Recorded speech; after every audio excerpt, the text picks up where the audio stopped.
Welcome back to Dronacharya IAS YouTube channel. This is our daily newspaper video, जहां हम रोज़ाना the Hindu newspaper के must read articles, ऐसे news articles जो हमारे एग्जाम परस्पेक्टिव से इंपॉर्टेंट हैं, उससे इस वीडियो लेक्चर में डिस्कस करते हैं। सो आज है 3 अप्रैल, तो चलिए देख लेते हैं कि आज के अखबार में वो ऐसे कौन कौन से न्यूज़ आर्टिकल्स थे जो हमने मिस नहीं करने, जो हमारे एग्जाम परस्पेक्टिव से इंपॉर्टेंट हैं। तो आज की इस वीडियो में हम एक इम्पॉर्टेंट एक्ट की बात करने वाले हैं। The act is drugs and magic remedies objectionable advertisement act of 1954। Now ये एक्ट पतंजलि आयुर्वेद के रेफरेंस से न्यूज़ में है। हमने रिसेंटली देखा कि सुप्रीम कोर्ट ने हमारे इंडिया में एक आयुर्वेदिक कंपनी है जो कि बाबा रामदेव की है, जो कि बहुत फेमस है, जिसे हम कहते हैं पतंजलि। सो इस पतंजलि आयुर्वेद के ऊपर सुप्रीम कोर्ट ऑफ इंडिया ने कुछ रिस्ट्रिक्शंस इम्पोज की थी, and those restrictions were regarding the advertisements जो इस कंपनी की तरफ से आ रही थी। हम बहुत बार देखते हैं कि कुछ इस तरह की एडवर्टीजमेंट्स आती हैं कि आप ये दवाई ले लीजिए, आप ये चूरन खा लीजिए, इससे ये ठीक हो जाएगा, इससे ये ठीक हो जाएगा। जो फॉल्स क्लेम्स होते हैं, जो कि मिसलीडिंग एडवर्टीजमेंट्स होती हैं, उसको रेगुलेट करने के लिए हमारे पास ये एक्ट है। और इसी एक्ट के तहत कुछ एडवर्टीजमेंट्स पतंजलि आयुर्वेद की तरफ से इस तरह की आ रही थी जिसमें एलोपैथिक मेडिसिन को डिस्क्रेडिट किया जा रहा था उनकी कंपेनिंग में, उनके एडवर्टीजमेंट में, और ये क्लेम किया जा रहा था कि उनके जो प्रोडक्ट्स हैं उनको यूज़ करके बहुत सारे क्रॉनिक कंडीशंस भी जो हैं वो पूरे तरीके से क्योर हो सकती हैं। तो ये देखते हुए सुप्रीम कोर्ट ने ऑब्जर्वेशन ली कि पतंजलि की जो एडवर्टीजमेंट्स हैं दे आर मिसलीडिंग, एंड वो जो ये क्लेम आता है कि इससे बिल्कुल ठीक हो जाएगा, परमानेंट रिलीफ हो जाएगा, सो इस तरह की जो एडवर्टीजमेंट्स हैं ये हमारे drugs and magic remedies objectionable advertisement act of 1954 को वायलेट करता है। तो इसीलिए हमारे लिए इंपॉर्टेंट है, मेजर प्रोविजंस जानेंगे इस पर्टिकुलर एक्ट के बारे में। And then ED enforcement directorate लगातार न्यूज़ में बना हुआ है, एंड इसे लेकर सुप्रीम कोर्ट ने आज ईडी की पावर्स के बारे में एक हमें स्टेटमेंट दी है, जिसमें सुप्रीम कोर्ट ने कहा है that ED can summon anyone for any information.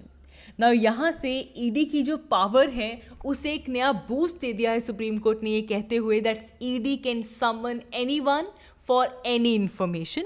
तो ऑफ कोर्स यहाँ पे हम पावर्स ऑफ ईडी डिस्कस करेंगे। हम देख रहे हैं कि ईडी डिफरेंट रीजंस की वजह से न्यूज़ में है।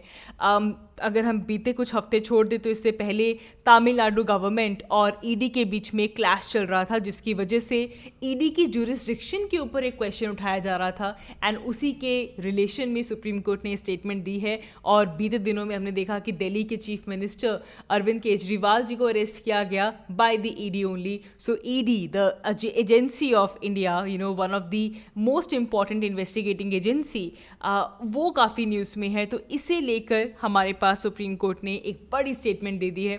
तो ऑफ कोर्स यहाँ से ईडी की पावर को समझना हमारा आज का ऑब्जेक्टिव है। Apart from that, recently world bank ने एक रिपोर्ट रिलीज़ की है।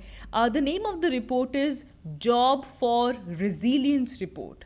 और इस जॉब फॉर रेजिलियंस रिपोर्ट के अंदर बेसिकली जो साउथ एशियन रीजन है वहाँ की डेवलपमेंट, ग्रोथ और जॉब सिनेरियो को देखते हुए ये रिपोर्ट रिलीज़ की गई है। अब देखिए कि इंडिया भी साउथ एशियन कंट्री है, तो हम जानेंगे कि इस रिपोर्ट में ओवरऑल साउथ एशिया रीजन के बारे में क्या कहा गया है और इंडिया स्पेसिफिक फाइंडिंग्स क्या है, that we will see in this video. And lastly, हमने कल की वीडियो में भी डिस्कस किया था कि आईएमडी डिपार्टमेंट ने ये वार्निंग दी है कि अप्रैल और मई के महीने में हम काफ़ी हीट वेव्स फेस करने वाले हैं। तो इसे लेकर आज के हमारे पेपर में एक और एक्सप्लेन्ड आर्टिकल आया है, तो देख लेंगे कौन सी नई बातें आज की आर्टिकल्स में हैं। So please do watch this video till the end, and अगर आपको ये वीडियो, ये इनिशिएटिव अच्छा लगता है, लाइक एंड कमेंट बिलो।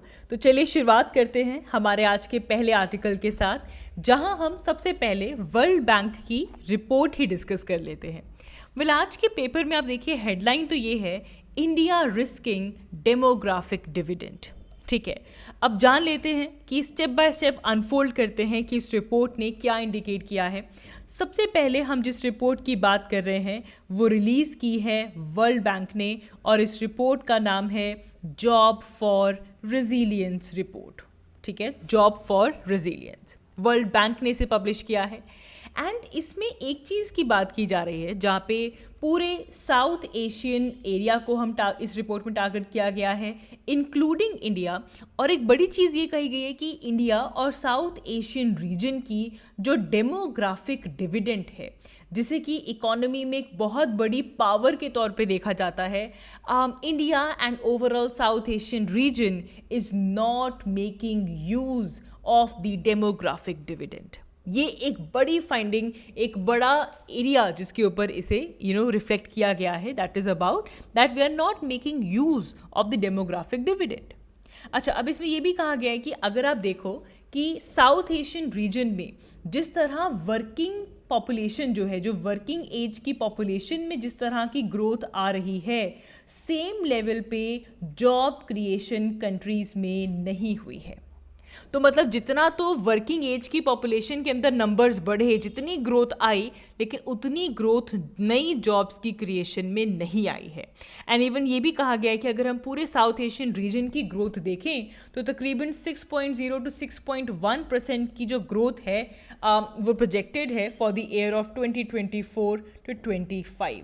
तो ग्रोथ तो हमारे पास हो रही है, लेकिन जितनी वर्किंग एज पॉपुलेशन का नंबर बढ़ रहा है उतनी ही जॉब क्रिएशन नहीं हो पा रही है। ये एक बड़ा एरिया इस रिपोर्ट ने इंडिकेट किया है। इसके अलावा इस रिपोर्ट में एक बहुत इंपॉर्टेंट टर्म यूज़ की गई है विच आई वुड लाइक कि आपको ये याद रहे, विच इज़ EMDEs। कहीं पे लिखा आ जाए EMDE, इकोनॉमी में हम बहुत बार इसे यूज़ करते हैं, which it basically means emerging markets and developing economies. Emerging markets and developing economies. ठीक है, अब देखो, जब हम साउथ एशियन रीजन की बात करते हैं तो जितने भी कंट्री साउथ एशियन रीजन में हैं, most of them they belong to this category of emerging markets and developing economies. ठीक है, तो इसीलिए यहाँ पे अगर हम साउथ एशियन लेबर मार्केट का सिनेरियो देखें तो एक चीज़ देखने के लिए मिली है कि पूरे के पूरे साउथ एशियन रीजन में जो एम्प्लॉयमेंट रेशियो है, जिस रेट पे एम्प्लॉयमेंट जनरेशन हो रही है, एम्प्लॉयमेंट रेशियो का डिक्लाइन पूरे साउथ एशिया में देखने के लिए मिला है। एंड ये जो फाइंडिंग्स है ये आज की नहीं है, इसमें 2000 से लेकर 2023 तक की फाइंडिंग्स को कम्युलेट किया गया और देखा गया कि एम्प्लॉयमेंट की जो रेशियो है वो डिक्लाइन हो रही है। डिस्पाइट साउथ एशिया में पैंडमिक के बाद 6% का एक ग्रोथ ज़रूर आई है, एक सर्च ज़रूर आया है, बट स्टिल जो एम्प्लॉयमेंट की रेशियो है वो कहीं ना कहीं कम आ रही है। Apart from that, employment ratio का डिक्लाइन होना, एम्प्लॉयमेंट रेशियो का लो होना, एक्सेप्ट फॉर नेपाल, अगर हम साउथ एशियन रीजन की बात करें, जो साउथ एशियन कंट्रीज़ हैं उनकी जो एम्प्लॉयमेंट रेशियो है that is lower. South Asia की जो रेशियो है दैट इज़ 59%, लेकिन वही अगर हम दुनिया भर का एवरेज देख लें तो वो 70% का एवरेज था 2023 में, जो कि साउथ एशिया में 59% के आसपास का आया है। तो ऑफ कोर्स जो एम्प्लॉयमेंट रेशियो है वो काफ़ी लो रही है। अच्छा, इसी के साथ साथ अगर हम मेन और विमेन के पर्सपेक्टिव में देखें तो इवन मेन एम्प्लॉयमेंट भी जो है वो साउथ एशियन रीजन के अंदर डिक्रीज हुई है in the last 2 decades as compare to the other regions. And women ratio तो परसिस्टेंटली लो है, दुनिया भर में अगर हम कहीं पे भी कंपेयर करें तो वो परसिस्टेंटली लो है, जिससे कि जो हमारी ओवरऑल रेट्स आते हैं एम्प्लॉयमेंट के उसके ऊपर इसका इफेक्ट पड़ता है। एंड यहाँ पे एक चीज़ की बात की गई कि जो लेबर प्रोडक्टिविटी की ग्रोथ होती है उसमें एक सर्च साउथ एशिया ने ज़रूर देखा, लेकिन लेटली देखा जाए 2020 और 2023 की बात किया जाए तो ये जो प्रोडक्टिविटी की जो ग्रोथ है वो काफ़ी ज़्यादा डिक्लाइन हुई है। साउथ एशिया की जो आउटपुट ग्रोथ है वो काफ़ी ज़्यादा डिक्लाइन हुई है। एंड हालांकि एक तरफ वर्किंग एज पॉपुलेशन की एक्सपेंशन हो रही है, लेकिन दूसरी तरफ एम्प्लॉयमेंट रेशियो भी साथ ही में डिक्लाइन हो रही है। तो इसकी बात यहाँ पे की गई है, इसीलिए जॉबलेस ग्रोथ टर्म यहाँ पे यूज़ की गई है। वहीं अगर हम इंडिया की बात करें तो इंडिया की भी जो एम्प्लॉयमेंट ग्रोथ थी 2010 में दैट वाज बी वीक, लेकिन पोस्ट पैंडमिक ऑफ कोर्स जो हमारी ग्रोथ है उसे एक बूस्ट मिलता है। एम्प्लॉयमेंट रेशियो 2022 तक सिग्निफिकेंटली डिक्लाइन ही हो रहे हैं, लेकिन 2023 में एक हल्का सा इम्प्रूवमेंट एम्प्लॉयमेंट रेशियो में इंडिया में हुआ। अपार्ट फ्रॉम दैट, इंडिया के जो माइग्रेंट वर्कर्स हैं they have return to rural areas. ठीक है। और रूरल एरिया से जो ई माइग्रेशन होती है, रूरल एरिया से जो डिफरेंट शहरों में लोग जाते हैं काम के लिए, वो ई माइग्रेशन डिक्लाइन हुई है during the pandemic time. And India का एक बड़ा रीजन एक ऐसा है जहाँ पे हमारा second largest share of workers जो हैं वो एग्रीकल्चर में इन्वॉल्व है। 44% population of the India is involve in agriculture. तो उसके अंदर माइग्रेंट वर्कर्स का रूरल एरियाज में रिटर्न होना और ई माइग्रेशन का स्लो डाउन होना, ये भी एक एम्प्लॉयमेंट सिनेरियो शो करता है। On the other hand India की जो इंडस्ट्रियल एम्प्लॉयमेंट है उसमें ज़रूर ग्रोथ हो रही है, बिकॉज हम देख रहे हैं कि इंडस्ट्रीज़ को पब्लिक इन्वेस्टमेंट मिल रही है। हमारे जो लेबर रेगुलेशंस हैं उनको ईज डाउन किया जा रहा है, तो वहाँ पे हमें एक इम्प्रूवमेंट देखने के लिए मिल रही है। सिमिलरली जो हमारा सर्विस सेक्टर है, देखिए इकोनॉमी की बात करें वहाँ पे सर्विस सेक्टर की बात ना हो तो बात अधूरी है। हमारा जो सर्विस सेक्टर है which is led by IT and BPO and health care, it completely thrives on the skilled workforce, it thrives on digital infrastructure, जिसकी वजह से क्या है कि जो स्किल्ड लेबर है, जो स्किल्ड वर्कफोर्स है उसकी डिमांड है, जो अनस्किल्ड लेबर है उसके लिए जो अपॉर्चुनिटीज़ हैं वो कहीं ना कहीं लिमिट अप हो जाती हैं। तो ये सारी चीज़ें इस रिपोर्ट के अंदर हाईलाइट की गई हैं। तो ऑफ कोर्स इसे पूरा करने के लिए हमें स्किल डेवलपमेंट प्रोग्राम्स के ऊपर ध्यान देना होगा। हमारी इतनी बड़ी वर्कफोर्स है, इतना बड़ा डेमोग्राफिक डिविडेंड है, इतनी बड़ी पॉपुलेशन है जो कि वर्किंग एज में आती है, स्किल डेवलपमेंट काफ़ी ज़रूरी है यहाँ पे। Plus we also need to revive, we need to refine our labour regulations. हमें लेबर मार्केट रिफॉर्म्स को लेकर आना होगा, जैसे कि जो वर्कर्स के राइट हैं हम उनको प्रोटेक्ट कर सकें, एक अच्छे इन्वायरमेंट में जॉब क्रिएशन हो पाए और इन्वेस्टमेंट जो है वो इस पर्टिकुलर एरिया के अंदर बूस्ट हो। We need to invest in our infrastructure, we need to enhance our productivity. तो ये जो वर्ल्ड बैंक ने साउथ एशिया को वार्निंग दी है, इंक्लूडिंग इंडिया, कि किस तरह डेमोग्राफिक डिविडेंड को आप यूज़ नहीं कर रहे, आप वेस्ट कर रहे हो, आपकी एम्प्लॉयमेंट रेशियो जो है वो डिक्लाइन हो रही है, प्रोडक्टिविटी ग्रोथ डिक्लाइन हो रही है, तो ऐसे केसेस में ये skill development, labour reforms, infrastructure development, इस तरह के मेजर्स की ज़रूरत काफ़ी अर्जेंट बेसिस पे है। तो ये इस पर्टिकुलर रिपोर्ट के अंदर हमें हाईलाइट किया गया है। मूविंग अहेड बात करते हैं drugs and magic remedies act के बारे में। तो इसे हम शॉर्ट में drugs and magic remedies act कह सकते हैं।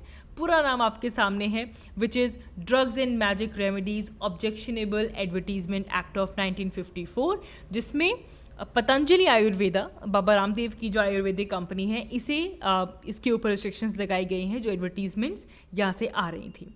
तो देख लेते हैं कि इस एक्ट के मेजर प्रोविजंस कौन कौन से हैं। देखिए, जब भी हम drugs and magic remedies act की बात करते हैं तो ये इंडिया के अंदर कोई भी इस तरीके से एडवर्टीजमेंट ना हो कि ये पर्टिकुलर दवाई खा लीजिए, ये पर्टिकुलर आप ड्रग खा लीजिए, इससे मैजिकल क्वालिटीज़ हैं इसके अंदर। मतलब वही बात, अगर मैं आपको बोल दूं कि ये पर्टिकुलर सिरप पी लो, इससे आप जो पढ़ोगे वो आपको याद रहेगा, ठीक है। तो इस तरह से आपको पढ़ने की ज़रूरत नहीं है, बस ये सिरप लेकर आप क्लास लगा लो, एवरीथिंग विल बी रिमेंबर्ड। तो ऐसी मैजिकल क्वालिटी की कोई रेमेडी अगर आपको दी जा रही है, कोई ऐसी एडवर्टीजमेंट हो रही है, तो इस तरह के एडवर्टीजमेंट को कंट्रोल करने के लिए ये एक्ट आता है। कोई रिटन फॉर्म में, कोई ओरल फॉर्म में, कोई विजुअल फॉर्म में, किसी भी तरह से एडवर्टीजमेंट की जाए जिससे कि इस तरह से कि बॉडी फंक्शन के ऊपर इसका अफेक्ट होगा, इससे कोई बीमारी ठीक हो जाएगी, ह्यूमन यूज़, एनिमल यूज़, किसी भी तरह से उस पर्टिकुलर चीज़ को यूज़ किया जा रहा है in the form of drug, तो उसे कंट्रोल करने के लिए ये पर्टिकुलर एक्ट आता है। ड्रग की डेफिनेशन तो मेडिसिन के फॉर्म में है कि किसी भी ह्यूमन बीइंग को, एनिमल को आप कोई मेडिसिन दे रहे हो, कोई सब्सटेंस दे रहे हो डायग्नोसिस के लिए, कोई ट्रीटमेंट कर रहे हो उनकी डिजीज़ का जिससे कि उनके बॉडी के फंक्शंस के ऊपर अफेक्ट होगा, दैट इज़ योर ड्रग। वहीं अगर हम मैजिक रेमेडी की बात करते हैं तो कोई मंत्रा है, कोई चार्म है, देयर जो तलिस्मान्स हैं कि आप ये मंत्र जपें और इससे आप ठीक हो जाएंगे। तो इस तरह की जो चीज़ें हैं इनको कंट्रोल करने के लिए ये पर्टिकुलर एक्ट हमारे पास आता है, जिसे हम कहते हैं drugs and magic remedies act of 1954। आगे बढ़ते हैं। इस एक्ट के अंदर कुछ रेगुलेशंस हैं। इस एक्ट में कोई भी आप इस तरह की एडवर्टीजमेंट नहीं कर सकते, तो इस एडवर्टीजमेंट को लेकर रेगुलेशंस हैं। कोई आप फॉल्स क्लेम नहीं कर सकते, फॉल्स इम्प्रेशन नहीं कर सकते, कोई आप इस तरह के एडवर्टीजमेंट नहीं कर सकते। अगर आप वॉयलेशन करते हैं तो वॉयलेशन करने की वजह से पेनल्टीज़ आपको फेस करनी पड़ेंगी, इम्प्रिजनमेंट भी हो सकता है, फाइन भी हो सकता है। ठीक है जी। तो किसी भी तरह की एडवर्टीजमेंट हो, इस केस में ये अप्लाई होता है। कोई इंडिविजुअल कर रहा है या फिर कोई एंटिटी कर रही है, कोई पब्लिकेशन हो रही है एडवर्टीजमेंट की, वो सब के ऊपर ये जो एक्ट है ये अप्लाई होता है। ठीक है जी। तो ये कुछ बातें आपको याद रखनी है with respect to this particular act. आगे बढ़ते हैं, बात करते हैं इन्फोर्समेंट डायरेक्टरेट के बारे में। तो लगातार ईडी न्यूज़ में है। अब देखो यहाँ पे दिल्ली चीफ मिनिस्टर वाले केस की वजह से ये हमारे पास स्टेटमेंट नहीं आई है। दिस इज़ द कंट्रोवर्सी जो कि एक क्लैश हुआ था between the Tamil Nadu government and ED which was concerning the jurisdiction of ED. Tamil Nadu के अंदर इलीगल सैंड माइनिंग की एक्टिविटीज़ को ईडी प्रोब कर रहा था और इसको लेकर तमिलनाडु गवर्नमेंट और ईडी के बीच में क्लैश होता है। तमिलनाडु ने कंटेस्ट किया कि ईडी की जो अथॉरिटी है, मतलब that they investigating sand mining under the prevention of money laundering act, and saying that कि अगर हम सैंड माइनिंग ऑफेंसेस की बात करें तो सैंड माइनिंग ऑफेंसेस तो पीएमएलए के अंडर आता ही नहीं है, they are not scheduled under PMLA. तो किस तरह ईडी प्रोब कर रहा है, जिस वजह से ये पूरी की पूरी जो कंट्रोवर्सी है ये न्यूज़ में आई। अब इसे लेकर सुप्रीम कोर्ट ने क्लियर कर दिया है कि ईडी के पास ये पावर है कि वो किसी भी, ईडी एक सेंट्रल एजेंसी है, it can call anybody for any information. Supreme court ने कहा कि हमारा जो पीएमएलए एक्ट है, prevention of money laundering act, उसके अंदर एक सेक्शन 50A है, there is a section 50A in PMLA जो कि ईडी को एम्पावर करता है कि वो किसी भी पर्सन को समन कर सकता है जिसकी अटेंडेंस ज़रूरी है। कि कोई भी हमारे पास केस है, उस केस में कोई एविडेंस या फिर कोई भी रिकॉर्ड प्रोड्यूस करने के लिए किसी पर्सन का होना ज़रूरी है, तो ऐसे केस में ईडी किसी को भी समन कर सकता है according to the PMLA act, prevention of money laundering act. तो देखिए यहाँ से ईडी हमारे लिए बहुत इंपॉर्टेंट है, चाहे प्री पर्सपेक्टिव से हो चाहे मेंस पर्सपेक्टिव से हो। कुछ बातें जो आपने ईडी के याद रखनी है वो ये है, ईडी की एस्टैब्लिशमेंट 1956 में हुई थी, 1 मई 1956, एंड उस टाइम पे इसे ईयू के तौर पे एस्टैब्लिश किया गया था, इन्फोर्समेंट यूनिट नाम दिया गया था। And the nodal agency of ED is department of revenue, और ये department of revenue ministry of finance के अंदर आता है। सेंट्रल एजेंसी है, जुरिस्डिक्शन इसकी पूरे कंट्री में है, नेशन वाइड आपको जुरिस्डिक्शन मिलेगी ईडी की। अगर हम देखें ईडी करता क्या है, तो इंडिया में कहीं पे भी कोई इकोनॉमिक या फिर फाइनेंशियल ऑफेंसेस हो रहे हैं, कहीं मनी लॉन्ड्रिंग हो रही है, कहीं फॉरेन एक्सचेंज के अंदर घोटाला किया जा रहा है, कहीं पे भी अगर इकोनॉमिक या फाइनेंशियल ऑफेंसेस आते हैं तो उस पिक्चर में कौन इन्वेस्टिगेटिंग एजेंसी आ जाती है, ईडी। ईडी के पास इन्वेस्टिगेटिंग पावर्स हैं, अटैचमेंट की, कॉन्फिस्केशन की, वो अरेस्ट कर सकते हैं, कहीं पे रेड कर सकते हैं, they can search any place, they can summon and question any individual. अब ईडी बहुत सारी एजेंसी के साथ कोलैबोरेट करता है, कोऑर्डिनेट करता है, बैंक्स के साथ कोऑर्डिनेट करता है अपनी एफिशिएंसी और अपने केसेस को सॉल्व करने के लिए। एंड जो रिपोर्टिंग अथॉरिटी है वो कौन है, डिपार्टमेंट ऑफ रेवेन्यू, जो कि हमने ऊपर देख लिया, डिपार्टमेंट ऑफ रेवेन्यू इसकी रिपोर्टिंग है, नोडल एजेंसी है।